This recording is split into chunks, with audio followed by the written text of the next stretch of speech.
shining beacons of light and hope, key to the fast travel of adventurers and cornerstones to the hubs of civilization. The Aetheryte of Hydaelyn can scarcely be over-exaggerated in their importance. Massive shards of crystallized aether, most often seen as chunks of cerulean crystal, towering over those they serve.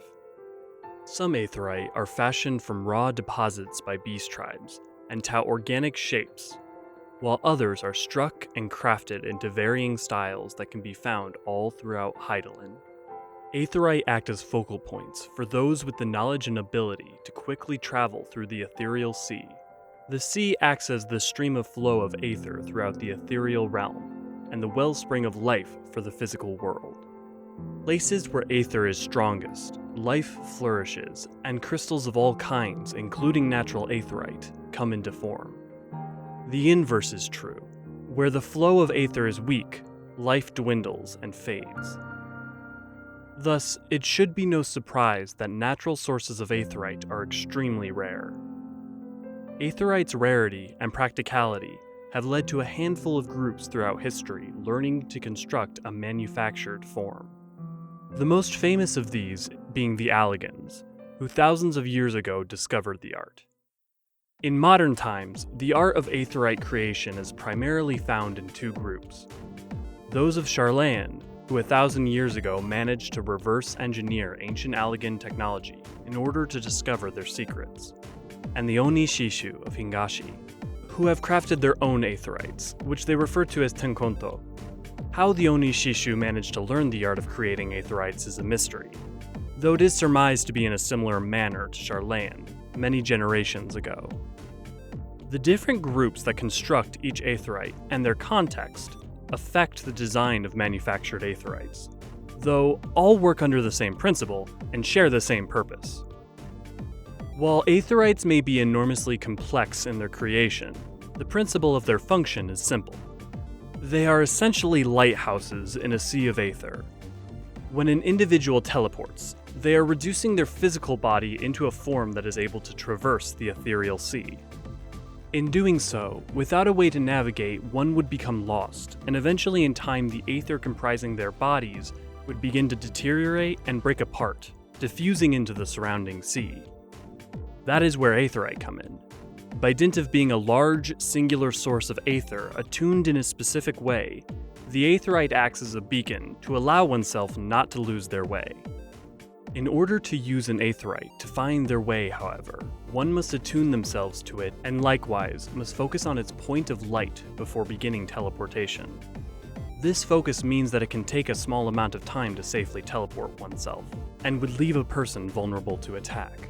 The spell Flow, a magic that allows for instant teleportation, albeit without control over the outcome, is essentially the act of teleporting without focus or thought, freely throwing oneself into the flow of the ethereal channels of the sea, with no control, and only the hope that they should ever rematerialize.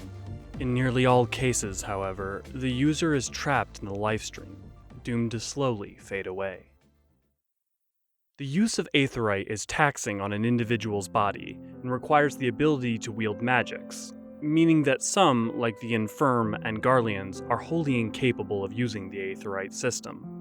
And even for those that are able, while they may be capable, it is so tiring to do so that it is prohibitively exhaustive to teleport often, or even at all.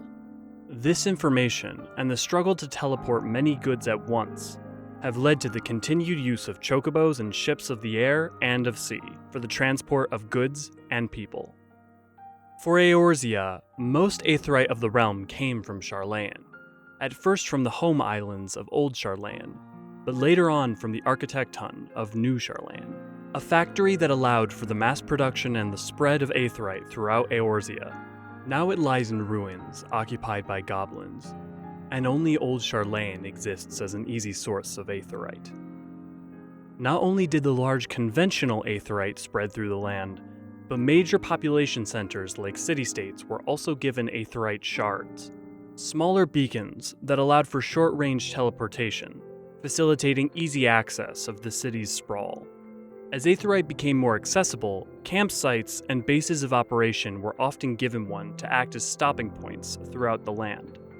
After the 7th Umbral Calamity, many of these outposts had to be remade or moved altogether. This came at great cost, and so does the upkeep of the Aetheryte, facilitating a tax for the usage of the system that is paid upon arrival. As the cataclysm of the 7th Umbral Calamity would suggest, Aetheryte are not invulnerable, and can break or be broken, though the flow of aether between them can take some time to dissipate. It seems, even when a crystal dies, it leaves some vestige of its existence, even if only in the emptiness it leaves behind.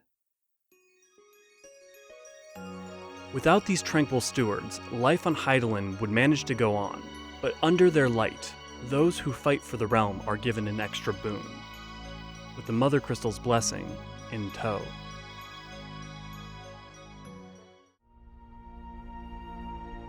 This content was brought to you by the Eorzean Archives. I'm Archon Charette Tia. And I'm Archon Elio Faucheron. If you enjoyed this video, please like and subscribe, and comment down below any topics you might also be interested in.